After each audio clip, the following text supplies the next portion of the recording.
Quantum numbers are the four numbers that represents the location, position, and the characteristics of the electrons of an atom.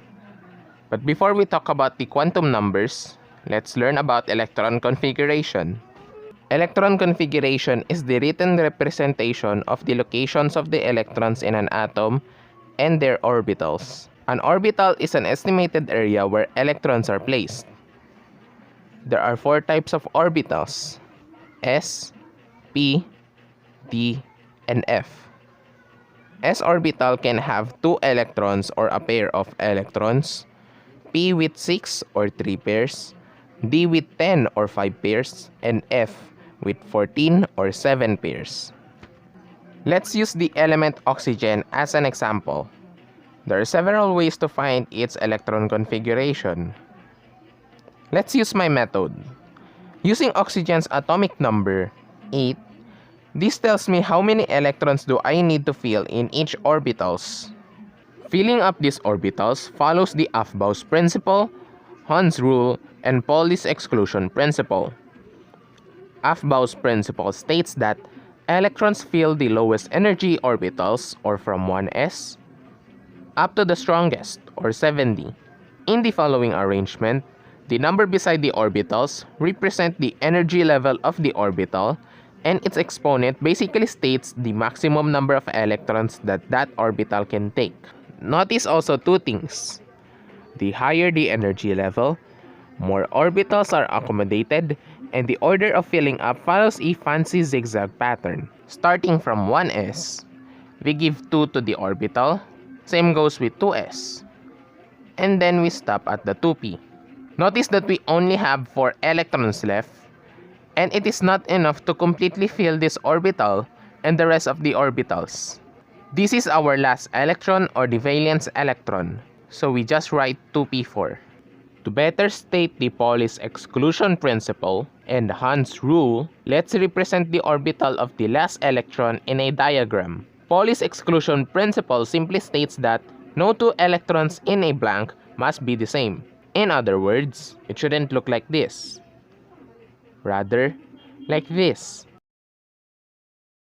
Hund's rule states that each blanks in this diagram must be filled with 1 upwards electron first, before being paired by other electrons. So it shouldn't look like this, but rather like this.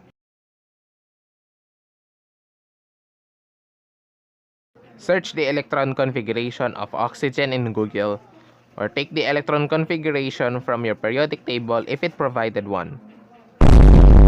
But seriously, you should learn the methods above before doing this. Moving on, we have the quantum numbers. These numbers describe the properties of the electron, which is different from the electron configuration because electron configuration only states the distribution and the placement of the electrons in an element's electron. But quantum numbers describe the shape of the orbitals and the behavior of the electrons inside it. There are 4 quantum numbers: N, L, M sub L, and M sub S. We'll use the valence electron of the oxygen as our example here. N is the principal quantum number. It can only be a whole number or a number from 1, 2, 3, etc. The bigger the n is, the farther it is to the electron. For our example, the value n is the energy level of the electron. In other words, n is equals to 2. L is the angular momentum quantum number. It can only be up to n minus 1. This defines the shape of the orbital. In our example, the value p depends on the letter of the orbital, and it can be seen in the table below. For our example, L is equal to 1. S orbitals can look like this. P orbitals can look like this. D orbitals can look like this. And F orbitals can look like the following. M sub L is the magnetic quantum number. It is between the range of negative L to positive L.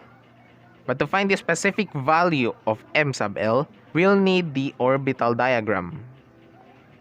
In our example, since our L is equals to 1, M sub L is between the numbers -1, 0, and 1. Using our previous diagram, let's place the numbers below the blanks in ascending order. Remember that our last electron was this one, and it is placed in this blank. In other words, our M sub L is equals to -1. M sub S is the spin quantum number. It can only be either -1/2 or 1/2. We can determine this value using the previous orbital diagram.